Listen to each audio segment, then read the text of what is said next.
ನಾವಿವತ್ತು ಸರ್ಕಾರದ ಒಂದು ಸಚಿವರಾಗಿರ್ತಕ್ಕಂಥ ಮಧು ಬಂಗಾರಪ್ಪ ಸರ್ನವ್ರನ್ನ ಭೇಟಿ ಮಾಡಿದ್ದೀವಿ. ಎಲ್ಲ ಶಿಕ್ಷಕ ಆಕಾಂಕ್ಷಿಗಳು ಸರ್ಕಾರ ಸದ್ಯದಲ್ಲಿ ಈಗ ಸದ್ಯ ಕಾಲಿರ್ತಕ್ಕಂಥ ಅಂದರೆ ಅವರೇ ಡಾಟಾ ಕೊಟ್ಟಿರ್ತಕ್ಕಂಥ ಮಾಹಿತಿ ಪ್ರಕಾರ 85,000 ಹುದ್ದೆಗಳು ಖಾಲಿ ಇದೆ.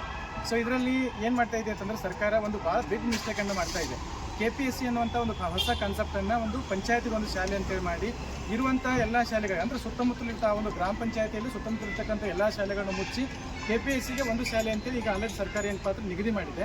ಆದರೆ ಇಲ್ಲಿ ಏನಾಗ್ತಾ ಇದೆ ಅಂದರೆ ಇರ್ತಕ್ಕಂಥ ಎಲ್ಲ ಶಿಕ್ಷಕರು KPSCಗೆ ಬಂದರೆ ಇರ್ತಕ್ಕಂಥ ಅಂದರೆ ನಿರುದ್ಯೋಗ ಸಮಸ್ಯೆ ಉಂಟಾಗ್ತಾ ಇದೆ ಸರ್.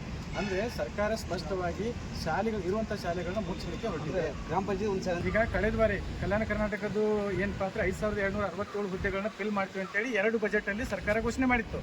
ಈಗ ಏನು ಮಾಡ್ತಾ ಇದೆ ಅಂತಂದರೆ ಆ ಒಂದು ಹಳೆ ನೋಟಿಫಿಕೇಶನ್ನ ನಾವು ಕ್ಯಾನ್ಸಲ್ ಮಾಡ್ತೀವಿ. ಬೇಗ ಈಗ ನೋಟಿಫಿಕೇಶನ್ ಸರ್ 15,000 ನೋಟಿಫಿಕೇಶನ್ ತಕ್ಷಣ ಆಗಬೇಕು.